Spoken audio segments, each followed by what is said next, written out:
এবার বাবা শাকিব খান ও দাদার সঙ্গে বসে একসাথে টেলিভিশন দেখছেন শবনম বুবলির একমাত্র সন্তান শেহজাদ খান বীর। এ বিষয়ে বিস্তারিত তুলে ধরব আজকের এই ভিডিওতে, আর তাই ভিডিওটি না টেনে শুরু থেকে শেষ পর্যন্ত দেখে সঙ্গে থাকুন। প্রিয় দর্শক, সম্প্রতি শবনম বুবলির শ্বশুর এবং স্বামীর সঙ্গে ছেলে শেহজাদ খান বীরের একটি স্থিরচিত্র ইতিমধ্যে সোশ্যাল মিডিয়ায় ভাইরাল হয়েছে।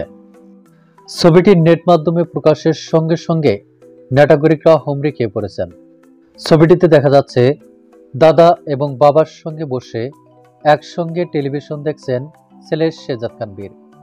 এদিকে ঘনিষ্ঠ এক সূত্রের মাধ্যম থেকে জানা যায়, আজ কিছুক্ষণ আগেই ডিনার শেষে ছেলে শেহজাদ খান বীরকে সঙ্গে নিয়ে টেলিভিশন দেখতে ব্যস্ত হয়ে পড়েন সাকিব ও তার বাবা।